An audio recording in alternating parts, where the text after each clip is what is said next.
Man. So 2007 650 with a massive oil leak. So we can start from the top. The upper timing covers are leaking pretty good, but the main one, to where you can see it on the ground, is from this alternator or accessory bracket. There is a $12 gasket, and obviously this is not a gasket anymore. I'm about to pry it out,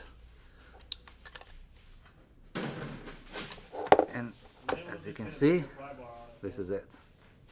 I got the biggest one on it. The biggest one? I told the customer that his timing covers are leaking, but since this one is not it's not smoking from the valve seals, then we're gonna hold off on that for now, because it's gonna be a waste of money if he does the timing covers now, because it's inevitable. At one point he's gonna have to do the valve seals. So we're just pretty much fixing the major leak right now. It still is gonna leak, but not as bad, you know. So now we're gonna take this one to the solvent tank, give it a nice clean. In a minute, after I'm done with this, we're gonna talk about the M6, what we did, what we found, and what we're gonna do about it.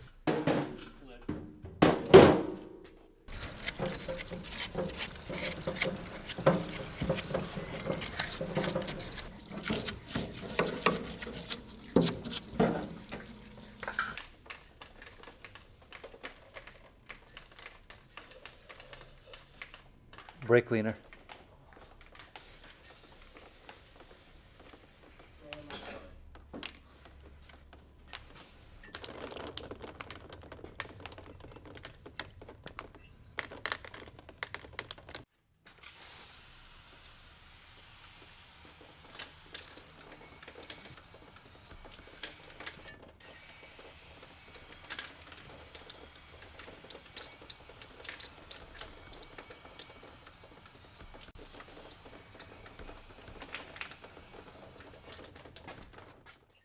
About to put this $12 gasket.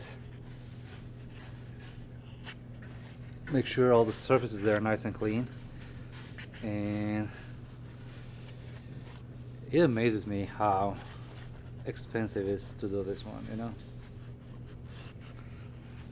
Pretty much $12 gasket, $1,200 bill, you know. But it is what it is. I did not design this. I guess whoever designed this crap did not have enough beer, I guess. He wasn't thinking straight. Because why would you put this one behind an alternator? I don't get it.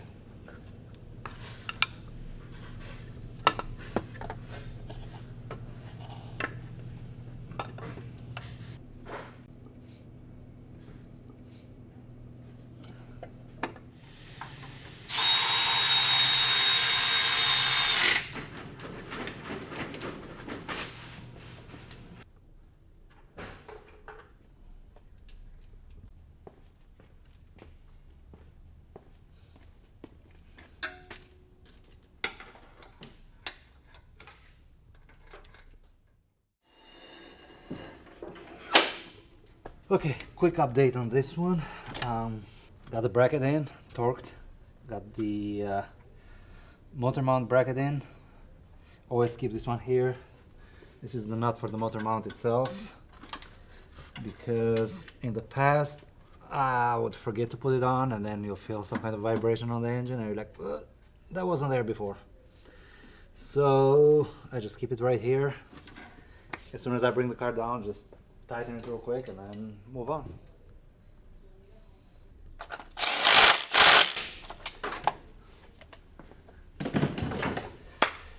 So now,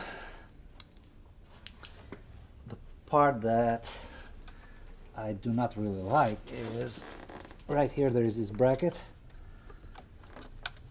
that holds the two lines together, and this one is a mess and a half to put together. So what I'm thinking to do is to get some vice grips or something to hold this one together while I drive the bolt back up.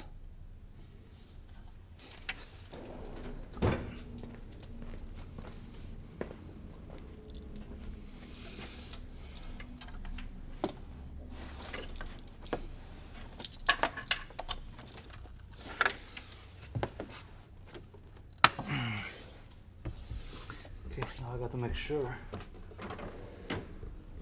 that the hole is lining up before I put the screw back.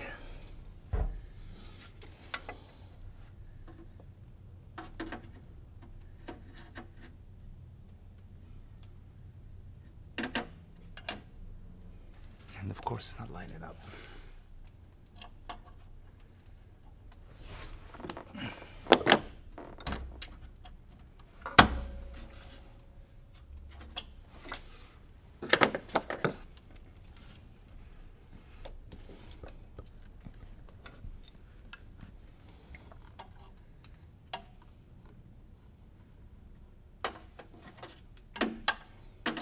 Oh, perfect.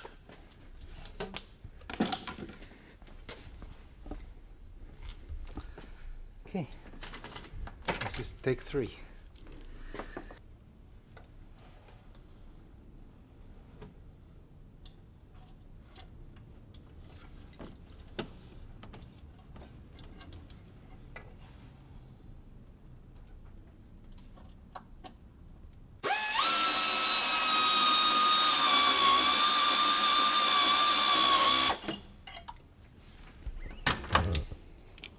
Wow, got it. I've seen throughout the years, I've seen a lot of them, they don't put that bracket back, but you have to because it holds these two oil pressure lines together so they don't vibrate and cause any breakage. So whatever way you find to work, just do it. Don't cut corners, you know. So for me, always worked getting like long vice grips. You just join 2 pieces together and then line up the holes, both holes, and just drive the screw back up. Okay, so power steering pump is in. So you have your 13mm nut and bolt, and then there is a 6mm Allen that goes on the side. That's kind of a pain. What I do with that, I bought this stubby from Mac. It's a whole set. It works amazing. Now we're gonna put the alternator back. With this car having the cooler and all the other junk around, it's not as easy as other cars, but it's doable. I've done it multiple times. It's just take your time, make sure not to rush it. I think I got it, I think I got it. And I got it. Whew.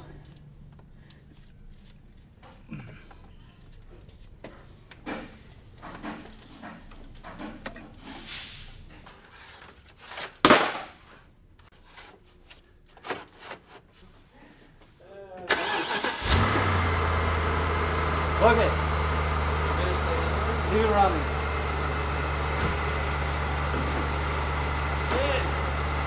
Where is the power?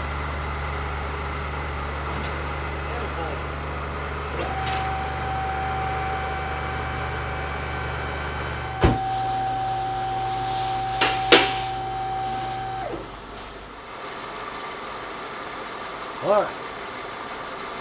That looks good. No oil leaks. Okay, let's put that stiffening plate real quick. You have to wash your fingers, huh?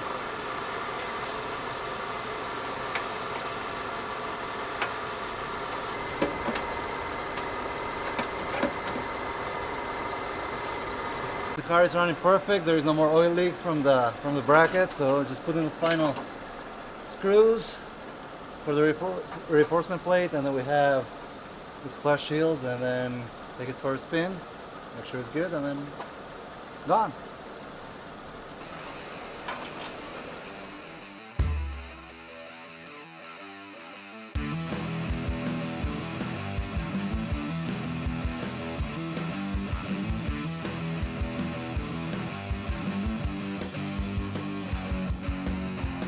So we're back on this M6. We talked in a previous video, the one that came in pieces with a bad crankshaft, the spanner bearing. So as you can see, it's pretty much all back together. I was waiting for these 2, they're called injection valves. They go on the side of the block where you inject the glue. After we inject the glue, we're gonna have to install the front and rear main seal, the catalytic converters, and then just marry the transmission and put it in the car. So these valves, they go right here on the side of the block. So this is a two-part, this is the block, and this is where the main bearings for the crankshaft sits. And we just put this one here, hammer it in, and then there is a special tool with a special glue. You go through here until it comes out in both ends. Otherwise you're gonna have oil leaks. There is no way in hell you can, I try injecting the glue without having those, there is no way in hell you can do that, so don't even bother. So finally, the used crank the customer brought looked pretty good. He brought the first one and it was like 2 pistons shy. It was for a V8 instead of V10. But there is a formula how to get the main bearings, so you got to be very careful on that. There is leather stamps to the crankshaft and to the block, so they have to match. You cannot just get bearings in there. And then obviously torque them down. For the main bearings, you have to use the old bolts. Otherwise, it's a different pattern if you use new ones. But the factory wants you to reuse the old bolts for the main bearings. So. Obviously, someone took it apart because the Venuses, they were way out of whack. So yeah, has to crank those and put those on time. That was pain and a half to do, but the engine is timed, rotated many times, comes back true. So actually I'm kind of anxious to see it running. So the customer brought a brand new clutch kit. I looked, there is like 20 spark plugs and every screw is double, so I don't know where all that, or there is more coils than we need, so I don't know where all that crap came from, but I guess whatever is left over, I'm just gonna put in the trunk for the customer. I only work on it when I have time between cars or when I'm waiting for parts. It's not that I'm putting all my heart and soul to it.